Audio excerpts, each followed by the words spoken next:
Happy Monday. It is your best friend, your mentor, your homegirl, your mother, your sister, Miss Monday. Hello, everybody. Happy Monday. And today's show is going to be so powerful. I just feel so energized, and I have so many things to share with you guys. It's been one hell of a 72 hours for me. A lot of things have changed in my life in the matter of days, in a matter of hours. So it's things that I want to share with my audience.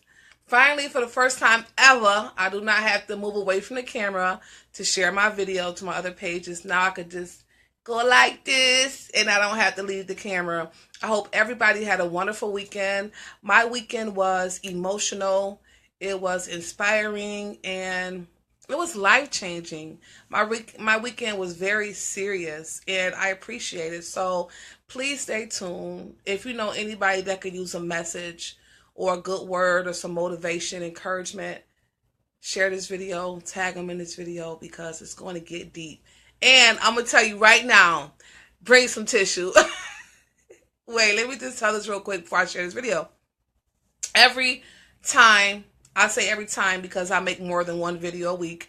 Every time before I make a video, I pray. And so today when I was praying before I went live, I'm teared up. My eyes are red. And I'm like, God, I don't want to cry before I go on. But I'm sure some of the things I'm going to share today is going to be tear-jerking. And it's not to make you sad, but it's just to show you the power of the mind and the power of God and things that we can overcome if we just change our way of thinking. So share the video. I'm about to. I'm excited. And I'm excited and I'm nervous because it's not easy sharing your true feelings. It's not easy putting a mirror to your own face and being able to call yourself out, being able to be honest with yourself. Forget everybody else. Can you be honest with yourself? Can you look at yourself in the face or in the mirror and call yourself out? Can you say where you was wrong? Can you say how you could have handled a situation different? And that's what I did basically over the weekend. I try to self-evaluate myself, and that way I can be a better role model or speaker or sister or friend for anybody else that needs a word. So, yeah, I did a lot of self-inventory over the last couple of days. And like I said, I can't lie. This show is going to be powerful and it's going to be emotional because it's going to be real. It's always real, but today is it's different. Share it to my personal page. And I still got to take this hair out. I had this hair forever. I'm just being lazy. It's time for a new look, a new attitude. You feel me? Okay. That's for another show. Okay, I'm here. Hi, everybody. When I do this, because I want to feel your energy. Oh. Hi, everybody. I am Miss Monday of Ask Monday, and I am in the process of becoming a transitional speaker. Thank you, Elle. That's my best friend down there.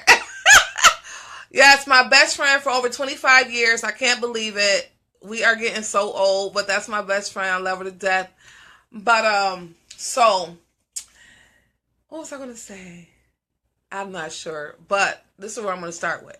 I'm going to start with my weekend. So, those that follow me know that I had a son that died from a heart complication. He had a heart transplant when he was 15, and he died at 18.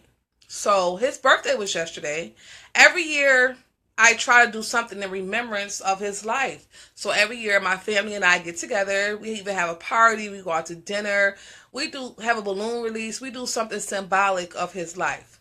So this year, I would usually have something planned by his birthday, but I just didn't plan anything. Like everything I would come up with was like, nah, I don't want to do that. No, I don't want to do that.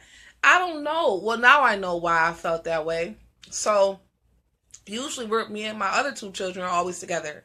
This time around, my youngest son was in New York City, and then my daughter, she had plans for her own family, so we didn't plan anything because we were all in 3 different areas. So I had a lot of alone time, and I was looking. Oh, that's what I was saying. Let me reverse. I am in the process of becoming a transitional speaker. And what I mean by transitional is I'm the woman that you call when you want to make a change.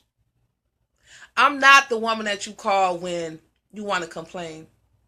Or I can't come knock at your door and drag you out of bed. But if you got a plan and you want to make a change, I'm the woman you call. I can help you get to the next level in your life. But you got to want it first.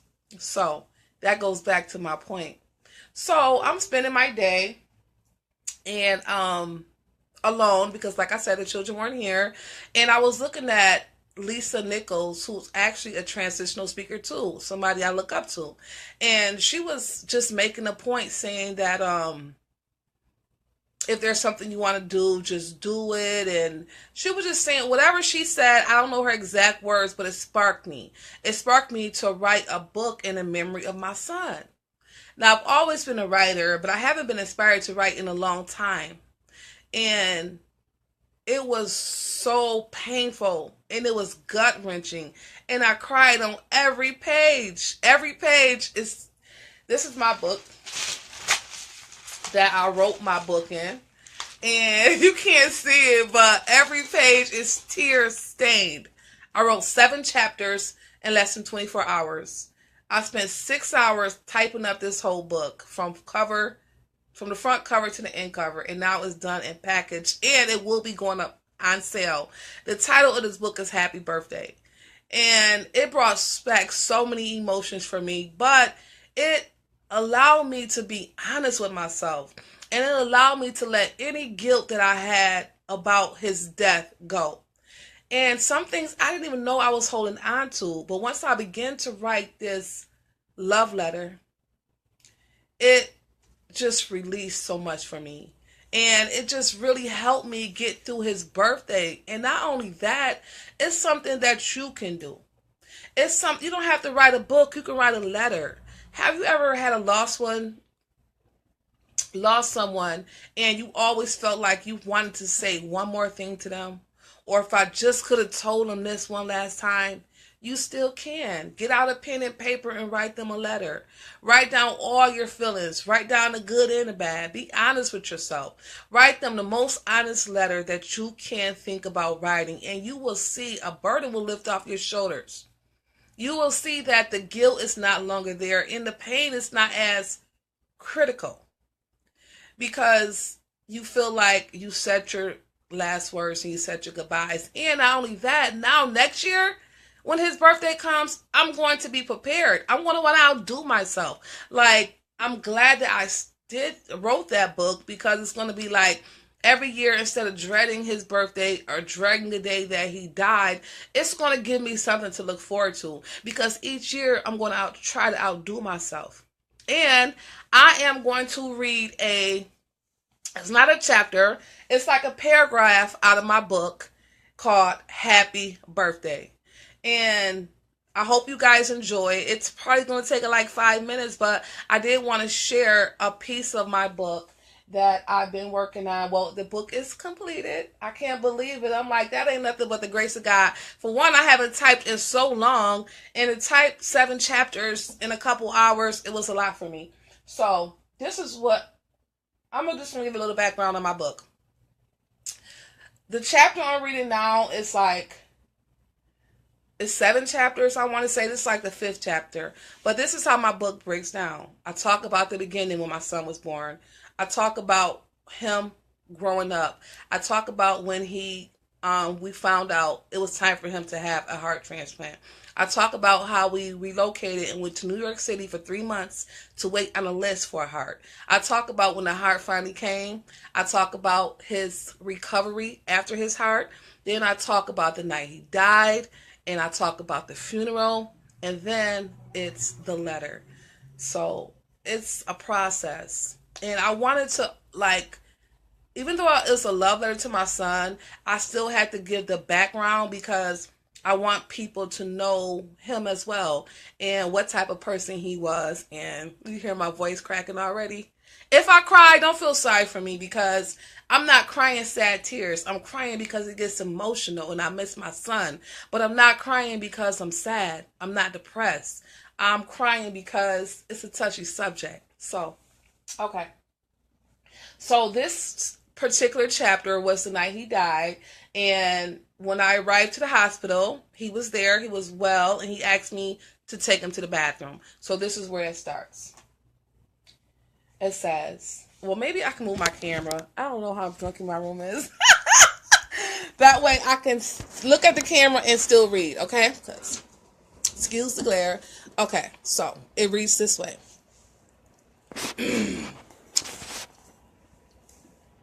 This is my book, Happy Birthday by Monday Thomas. Before I closed the door, I reminded him of the emergency pull. I said, if you need me, pull this and I'll come running. Less than 5 minutes later, the emergency pull was activated. I went running. When I opened the door, to my surprise, my son was laying naked from the waist down on a cold floor. I began to scream, help! Nurses and doctors came running to my aid. My son was removed off the floor, and efforts to save his life took place immediately. Working in the adult area of the emergency department prepared me for this moment. I was extremely calm and understood everything that was being done. I stood in the corner and watched as nurses and doctors fought to save my son's life. I counted every compression. When I saw that flat line on the monitor and saw how lifeless my child looked, I knew that he earned his wings. I felt so defeated. My heart was crushed. I had no clue how I was going to walk outside the hospital doors without my son. What was I going to tell his siblings? When the doctor left me alone with Devontae, I walked over to his body and kissed him 1,000 times. I played in his curls and said a prayer. No more suffering, my big boy. The time came to leave the hospital. My visit with my son had came to an end. It was time to go home and face a harsh reality. On the drive home, I remained silent. Couldn't talk, couldn't cry. I remember just being frozen. It was as if everything around me was on pause. I guess you would say that was the day I was introduced to my old friend, guilt. As I got closer and closer to home, a feeling of guilt took over me. I started to feel like I failed my son. It seemed like every other time I was able to save him or nurse him back to health, but this particular time, I was unable to. Yes, I questioned God at this time because it didn't seem fair. Why my child? So, I know, and that's why I'm sharing my story with the world. I was never ready to share that story, but I am ready to share that story, and it will become a bestseller, and it's in the name of my son. So, I hope you guys, this is a little snippet, but it's just an example of my book, and it's just an example of how that wasn't easy to write. It wasn't easy to read, but I'm trying to show others that have suffered a loss. There's ways to deal with a loss. There's ways to deal with guilt. You have to be honest with yourself. I miss my son. My son would have been 25 yesterday. And I think about the children he would have had. I think about the things that he would have accomplished in his life. You know? I think about how he would look right now. I don't know. And like I said in my book, he used to come to me in my dreams. But I haven't seen him. And I wonder, do I even exist to him? How is it in the afterlife? Don't you ever think that? Like when people die and go on, where are they? Do they see you? Can you feel them? Is their spirit with you? And those are things that I asked myself over the weekend. So that's one revelation I had, that I don't have to mourn my son every birthday, every holiday. You know, I can do things. I can donate money. I can donate time. I can plant a tree. We all can do things in memory of our families that's going to make us happy and not sad. And I'm so glad that God, made it possible for me to get through to even write these things on paper. So that's one thing that I was going through over the weekend. It was just crazy because it was like I had to take myself back in time. I had to take myself back into that hospital room. I had to take myself back into when he was diagnosed. I had to take myself back to that funeral home in order to be honest and write a book that truly represented him and I had to be honest. So it wasn't easy, but it was done, and I'm thankful I did it. And I look forward to sharing more things about my son's life with the world, because when he died, his story didn't die. When he died, I'll continue to make sure he lives on through his mother. So, yeah, that was that. And not only that, another thing I wanted to mention, and this all has to do with me because it's all about me. So over the weekend, I was getting a lot of epiphanies left and right. And so, like I was saying, I'm, working towards being a transitional speaker. And I did drink, and, I smoked the finest of the finest. So, when I didn't smoke no Reggie, okay? The finest of the finest. But, so the other day, I woke up like, I'm trying to better my life in every aspect of my life. And health is important.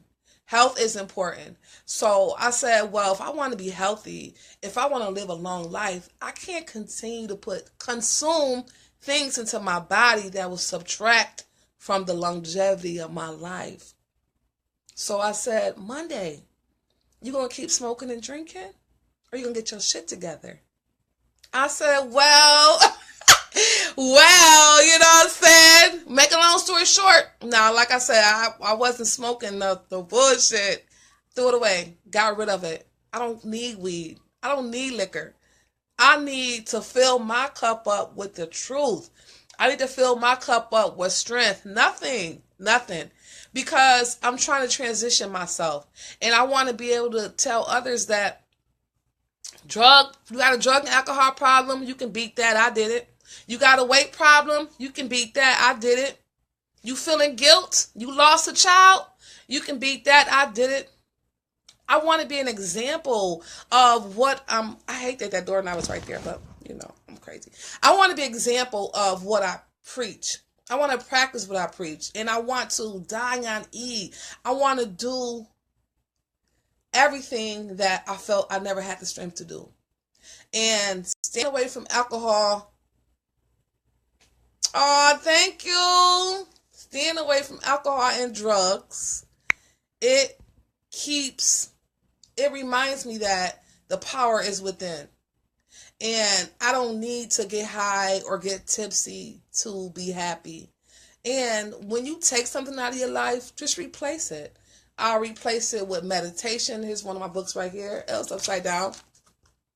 Replace it with meditation. Replace it with reading. Replace it with prayer. It's other things that I can do to better my life than to be high and drunk. And I don't, and then I want to be where I speak in front of hundreds and thousands of people. I don't want to get off stage and say, damn, I need a drink. Roll that weed up. You know what I'm saying? I want to truly be an example for others. And I think that me being clean and sober is really setting a good example for people that are struggling with an addiction, because everything is in the mind. And that's my next point. A couple of points I want to make. One thing I do want to say is this. People say nobody's perfect. And I have a problem with that. And the problem I have with that is I believe that perfection is a state of mind.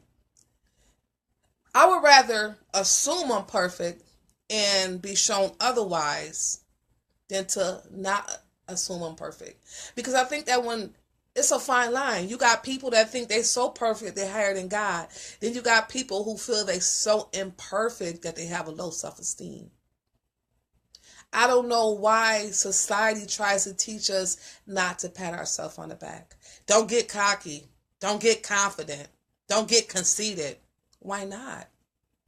If you know who you are and what you do, why can't you walk around like your shit don't stink?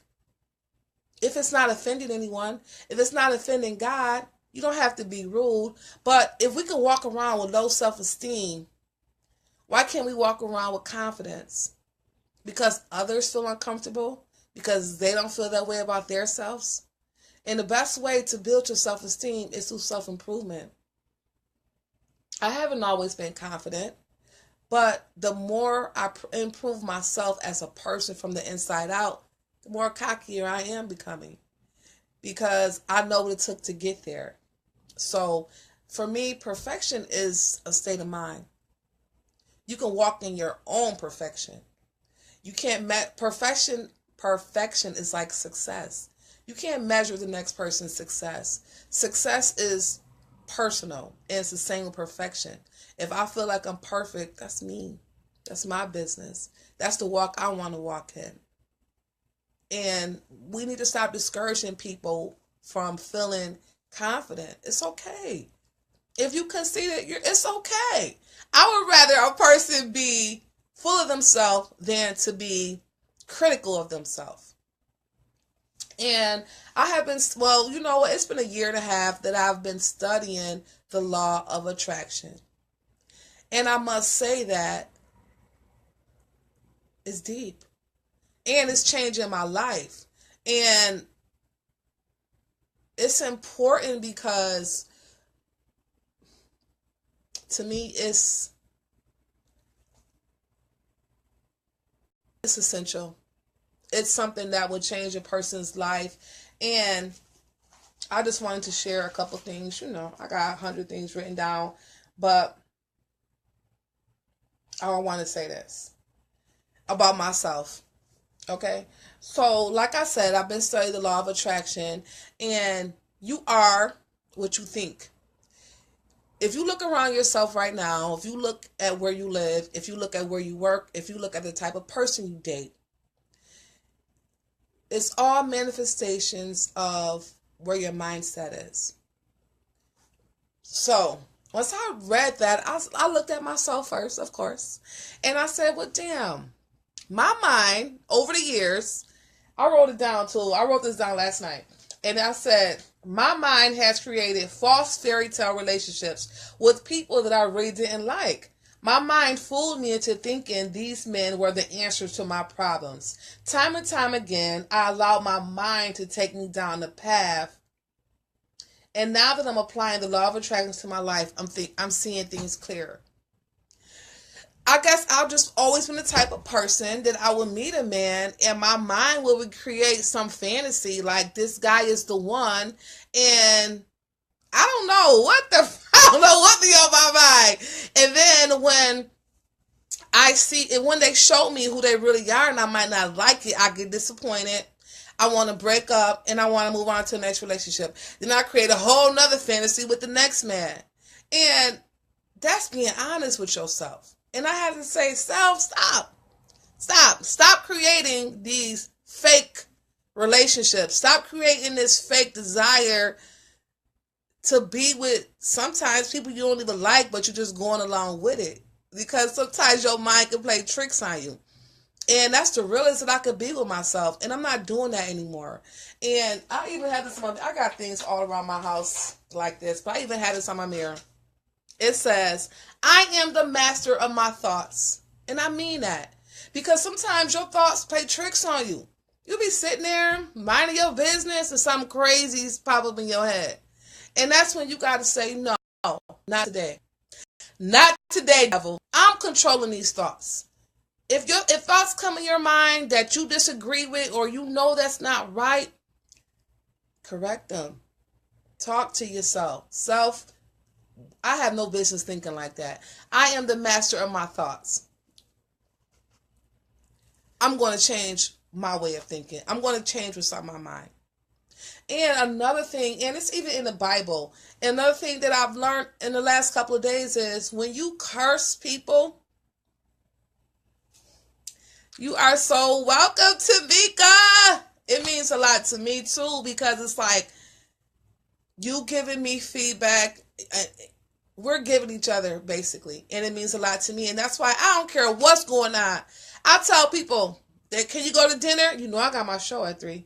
You want to go out of town? You know I got I don't care what's going on. I'm gonna be sitting my ass right in front of this camera because 3 o'clock means everything to me. It means everything to me. I sit down here like it's my job.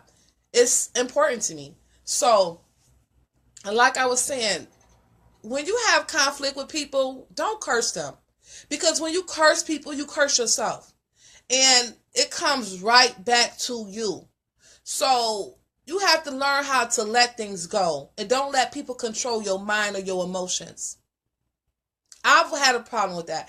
Somebody could make me mad at 9 a.m. and I'm still pissed at 11 o'clock at bedtime. I'm mad.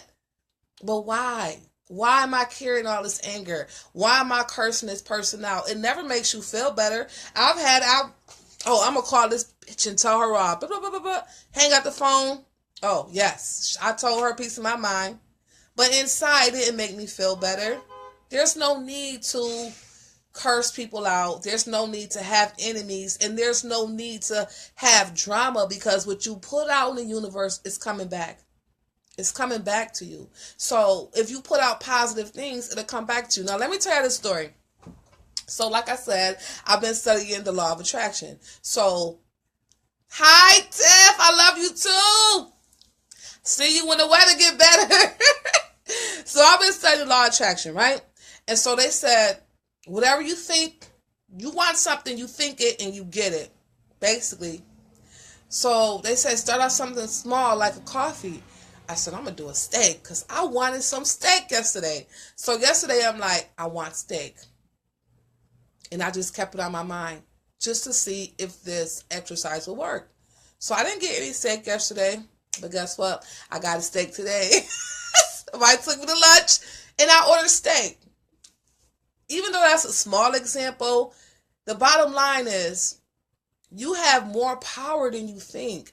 God gave us so much power when he created us, and because of greedy people and because of people that want to control the world, they hid all those secrets. They don't want us to know the power of our mind. They don't want you to know the power of a human. So much power where we can heal ourselves. If you constantly get up in the morning complaining, oh, I got a bad back, oh, my back hurt, your back always going to hurt. But if you wake up and say, even if your back hurt, you wake up and say, thank you, God, my back is getting stronger each day. You wake up with gratitude. You got bad vision. When you put your glasses, before you put your glasses on, thank you, God, my vision is getting better each day. Every day you give thanks instead of complaining. The more you complain, the more the universe is going to send you things to complain about. It might sound crazy, but it's real. And you can even test it for yourself. Test it for yourself and come back and let me know what happened. Because in so many things society has drilled into our head, we believe all this nonsense. And all this nonsense is what keeps us sick. What keeps us diseased and keeps us at war and keeps us feeding drama. If you feed it, it will grow. You see all these fight videos. And now tell me this. Have you ever seen a person or a group of people that's always in the streets? They lose people. Everybody wear rest in peace shirts. Then they all at the visual. Then they all just still hanging out. And it's like they dying or getting killed one by one. Why do you think? Because they're feeding that energy. They're feeding that energy of violence. They're feeding that energy of street life. So you reap what you sow. And no one deserves to lose their life, but it has to come a point where you say, I don't want to be associated with those type of people. Because just like hate, breeding hate, or just try to be the best person you can be. Show love, receive love. Everybody is not meant to be a part of your circle. If you have people in your life that are not on your level, you love them from a distance. And another thing I did learn is, and I know somebody who was so guilty of this. Hello? Oh, I don't feel so. You can. They don't even say hello, or they call you before you can say hello. They be like, you be like, hello, hi, what's wrong? I don't feel good. This and that going wrong. So and so ain't acting right. I'll be like, gotta go. And it's like, don't listen to gossip. Don't listen to gossip, and don't listen to people complain about their health. When you listen to people complain about their health, it's feeding the disease. You either change the subject or you try to end it. I don't want to hear, oh, I got this and I got that. Okay, you got it. Now what you want to do about it? That's just like me. I want good health. I'm not going to keep drinking and smoking weed, then say, oh my God, I had the worst cough ever. I'm trying to get rid of it. Steady smoking and drinking. Like, no. If you have a problem, instead of complaining, work on fixing it. Complaining is a sign of being ungrateful. And I made this up there, but I made a list of 7 things. I got one of these papers, and I made a list of 7 things I'm grateful for. And every morning, I say those 7 things before I get out of bed, just to show gratitude. Showing gratitude and prayer. Even though I still say my prayers, when I wake up, I say, I'm thankful for a place to live. I'm thankful for my family. I'm thankful for my followers. I'm thankful for a peace of mind. I had a concussion. My ex-husband hit me so hard in the back of my head that I had a concussion. My memory's still not 100%. So every morning I give thanks that I still can think, I still can walk, I still can talk. I can complain and say, I don't got the type of money I want. I ain't driving the type of car I want. I can complain about 1,000 things, but I don't. I show gratitude for the things I have. When you show gratitude for the things you have, doors will open for you. But when you constantly, I'm looking for this quote, I can't wait to find it. But when you constantly complaining about what you don't have, that's when you don't get it. It's something about poverty that I was looking for. And,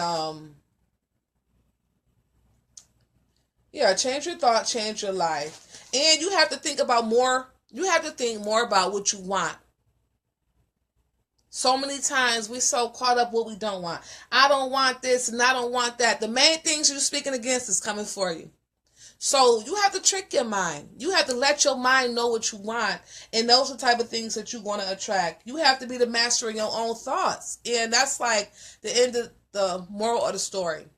I'm not perfect. I'm trying to work towards my idea of perfection. And I'm glad I'm on a spiritual journey. Sometimes I feel weird, or I feel like, why can't I just be normal? Because I'm not. You know what I'm saying? I'm not normal. And but the information that I do get, I just want to share with people, and I just want to change their life. And another thing they say is, if you living in poverty, your living arrangement is a manifestation of your mindset. And that I have thought about that. I'm like, well, who wants to live in poverty? But then I had to think deeper and say, it makes sense. Because if you think small, you get small. And I think about all the times that I applied for a job. And I will only apply for certain jobs that I thought in my mind I qualified for.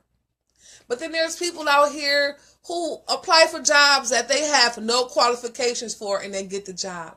Why? Because they believed in themselves. They didn't count themselves out. They didn't have a closed mind and say, I only can apply for these jobs because that's my skill set. They said, well, hell, I'm going to go to this interview and I'm going to talk my way to this job. Once they meet me, hear my experiences, and see how hardworking and determined I am, they're going to hire me.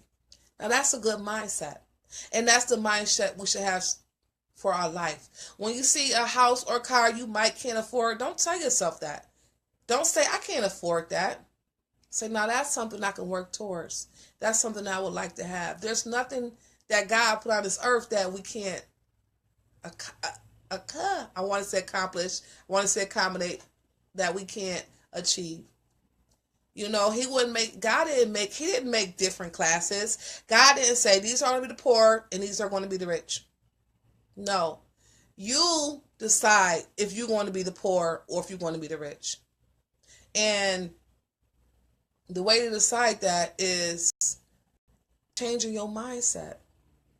Take out the negativity and bring the positivity. Don't let people control your emotions. Don't let others just tell you who you're going to be. People try to sum me up. They try to tell me who I was going to be. Told me I was stupid for quitting my job. Told me that I'm getting old and I need to decide on what I'm going to do with my life. I just always felt it's more. It's more for me. It's more to me. And I don't want to be basic. But I don't want to be basic in a sense of just being all into myself. I want to be wealthy so I can help others. Like, I know what I want. And the things I want don't cost that much. So I know that I'm going to have plenty of money to invest in people like me. It's people like me that just need an investor, just need a little push, just need a little encouragement. I want to build a nation of people like me. People like me that we're good people, but we just don't have that support system around us that we need. And I wanted to be able to provide that for women, provide that support system. So I get up on Wednesdays and I work out because it's people that join me support me, and it makes me go harder. I don't want to let people down. I know there's somebody depending on me, and it feels good. It feels good. It puts a smile on my face, and it gives me something to work towards. So I don't know. I'm still talking, but I'm not done. I got one more thing to say. I just have one more point I'm trying to make, and I should have everything on one page, but you know, I'm not working. I don't even want to say that. Oh, I know one other thing I want to say real quick. Stop saying you broke. I don't like that. Even when I don't have any money to spend, I try not to say the words I'm broke. When you say I'm broke, you cursing yourself. You cursing yourself. Don't say you broke. Because our own words curse our life.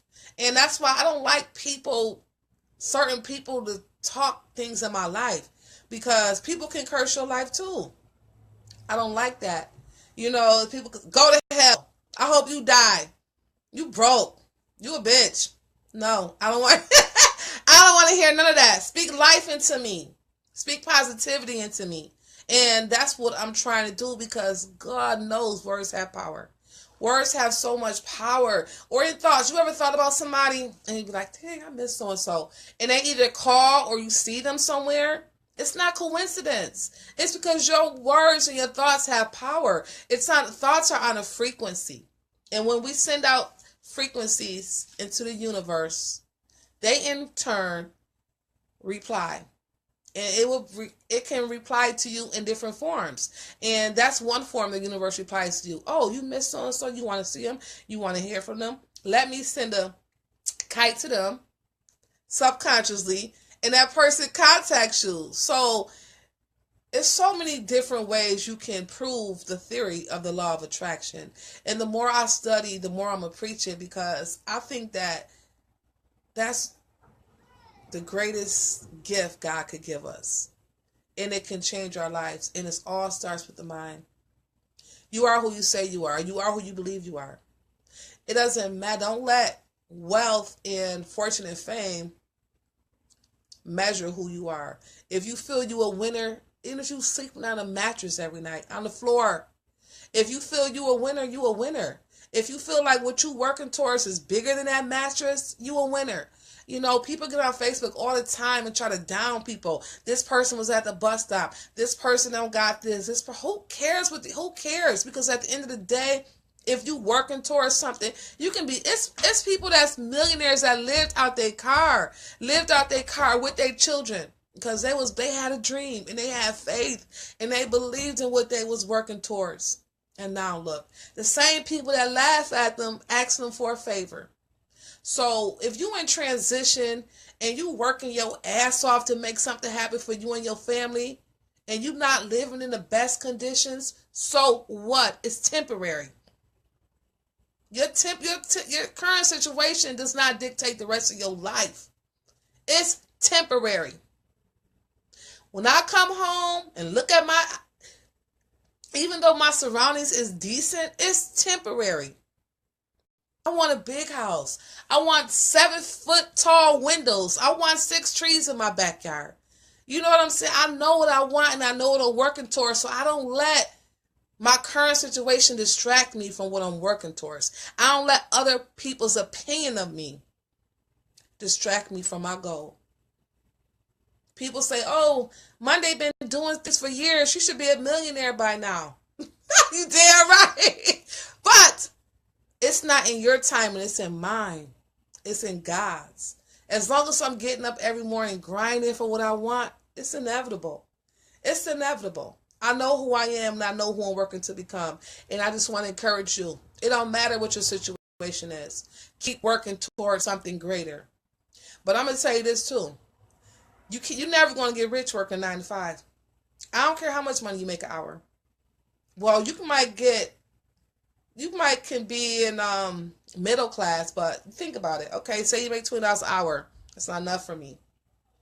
I want $1 million a year, at least. So even if I was to go out and get a job, they could never pay me what I was worth. They can never pay me what I'm worth because it's not enough.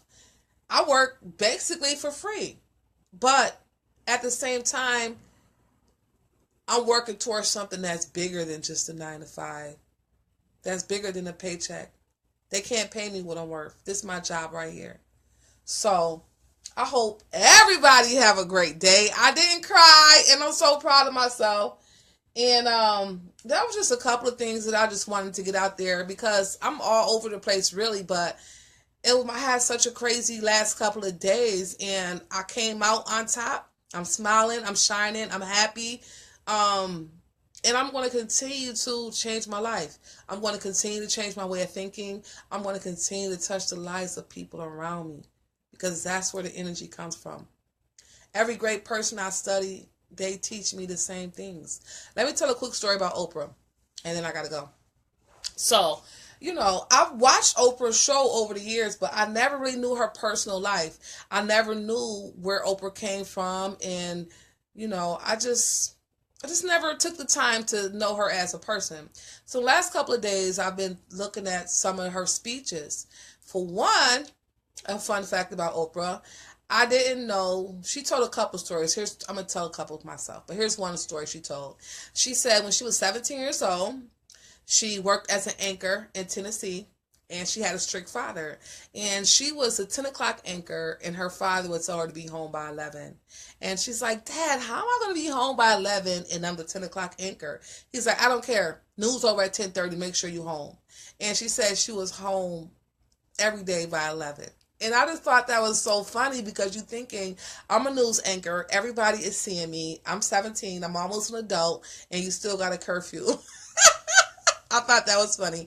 And another story, and this is based around the law of attraction.